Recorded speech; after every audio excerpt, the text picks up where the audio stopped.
आप सभी को राधे राधे। कैसे हैं आप सब? आशा करती हूँ कुशल मंगल ही होंगे। गोविंद प्यारी के चैनल में आप लोगों का बहुत बहुत स्वागत है। आज हम जानेंगे कि आप अपने लड्डू गोपाल जी को कैसे खुश रख सकती हैं, कैसे उन्हें प्रसन्न रख सकती हैं। तो देखिए, सबसे पहले तो आप अपने लड्डू गोपाल जी के साथ एक संबंध बनाइए। संबंध कुछ भी हो सकता है जो आपको अच्छा लगे। आप उन्हें अपना पुत्र बना सकती हैं, अपना सखा बना सकती हैं, अपना भाई बना सकती हैं, जो भी आपको पसंद हो। और उन्हें एक प्यारा सा नाम भी दीजिए जो आपको सबसे पसंद हो। अब देखिए, कई बार क्या होता है कि हम संबंध तो बना लेते हैं, पर जब भी हम मंदिर के सामने या लड्डू गोपाल जी की सेवा करने लगते हैं तो हम उन्हें भगवान ही समझते हैं, पुत्र भाव उनको कम दे पाते हैं। जबकि होना ये नहीं चाहिए। ये होना ये चाहिए कि जो भी हमने संबंध बनाया, जैसे पुत्र का संबंध बनाया, तो हम उन्हें अपना पुत्र ही समझें, भगवान नहीं। तभी उसको हम अच्छे से निभा पाएंगे। अगर हम उन्हें भगवान समझने लगेंगे तो मन में एक हमेशा डर सा बना रहेगा। भगवान तो खैर वो है ही, तो सबको ही पता है कि वो भगवान है, पर जो भी आपने संबंध बनाया, जैसे आपने पुत्र का संबंध बनाया, तो अपना पुत्र ही समझें। जैसे यशोदा मैया थी, उन्हें सब पता था कि जो श्री कृष्ण है वो भगवान है, पर उन्होंने कभी दिल से माना ही नहीं। उन्होंने तो बस यही कहती रही और यही मानती रही कि नहीं, मेरा पुत्र कोई भगवान नहीं है, मेरा पुत्र तो एक साधारण सा मनुष्य है और मेरा पुत्र है वो। अभी यशोदा मैया उन पर अपना प्यार लुटा पाई और ममता लुटा पाई। जैसे आपने मान लीजिए कि उन्हें अपना पुत्र बनाया है, तो उनके साथ पुत्र जैसा ही व्यवहार कीजिए। जैसे आप उन्हें सुबह स्नान करवा रही हैं, तो उनसे स्नान करवाते समय बातें भी कीजिए। जैसे कि हम अपने छोटे बच्चे को नहलाते हैं तो उनसे बातें करते रहते हैं। और मैं तो ये कहती हूँ कि हर बात उनसे पूछ कर ही कीजिए। जैसे मान लीजिए आप उन्हें वस्त्र पहना रही हैं, तो उन्हीं से पूछिए कि लाला कान्हा आज कौन से कपड़े पहनेगा, कि लाला आज कौन सी बांसुरी धारण करेगा। अब आप बोलेंगे कि कान्हा कैसे बताएगा, तो देखिए वो सब बता देते हैं। देखिए मैं क्या करती हूँ, जैसे मुझे कान्हा जी को मैंने स्नान करवाने से पहले ही पूछ लेती हूँ, वस्त्र रख देती हूँ, या जो वस्त्र का बॉक्स है ना वो रख देती हूँ उनके सामने कि बोल कान्हा आज कौन से कपड़े पहनेगा।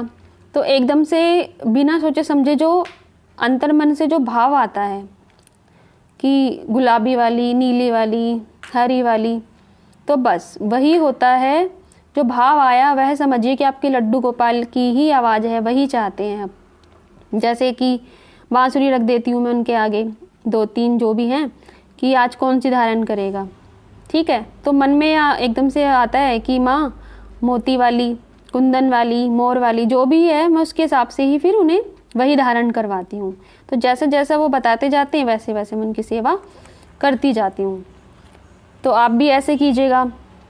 भाव तो सभी के मन में आते हैं। हाँ, हो सकता है कि आपने अभी शुरू की है लड्डू गोपाल जी की सेवा, तो हो सकता है कि वो अभी प्रेम जो है वो अभी धीरे धीरे बढ़ेगा, तो आपके मन में भी वही भाव आने लगेंगे। बस थोड़ा उनको समझने की ज़रूरत है। तो जैसा वो चाहते हैं, जैसे ही आपके अंतर मन से जो आवाज़ आए, वही उनके भाव, जो भी भाव आए वही समझिए कि क्योंकि प्रभु तो हमारे हृदय में ही बैठे हुए हैं। जो आवाज़ आएगी वो कहीं बाहर से तो आएगी नहीं, हमारे अंतर मन से ही आवाज़ आएगी। तो जो भी आप सेवा कर रही हैं उनसे पूछ कर ही कीजिए, जो भी उनको पसंद हो, जो भी आपके हृदय से आवाज़ आए वही कीजिए और इसी प्रकार से अपनी सेवा कीजिए। दूसरी बात, जैसे कई लोग होते हैं वो सोचते हैं हमारे पास तो ज़्यादा भोग के लिए है नहीं कि हम रोज़ रोज़ उन्हें कुछ स्पेशल बना के खिलाएं, तो उसकी चिंता भी आप छोड़ दीजिए।